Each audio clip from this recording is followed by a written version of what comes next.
या वासराची किंमत 22,000.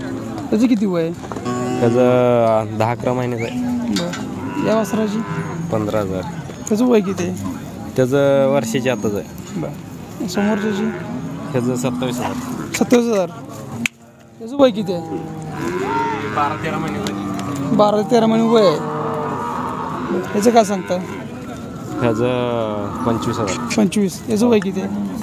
ते 15-16 महिन्याचं आहे. बरं. या वासराची हे दिलं आहे. विकलेला किती विकला आहे? हे 12ला दिलं आहे. 12,000 विकलेलं आहे. किती महिन्याचं आहे? 8-9 महिन्याचं असेल. कुठं डिक्लेअर इतकं नाही कर. त्याचं ते पण दिला विकला किती विकला आहे? 17ला. 17,000 विकलेलं आहे. हो. ही बसलेला. बरं. बसलेला याचं काय बसल्याचं काय सांगताय? बसल्याला न हे दिला आहे 36ला जोडा. बरं. ही बसलेला आणि आणि हा अलीकडचा पांढरा हा. 36ला जोडी विकलेला आहे. यांचं वय किती आहे?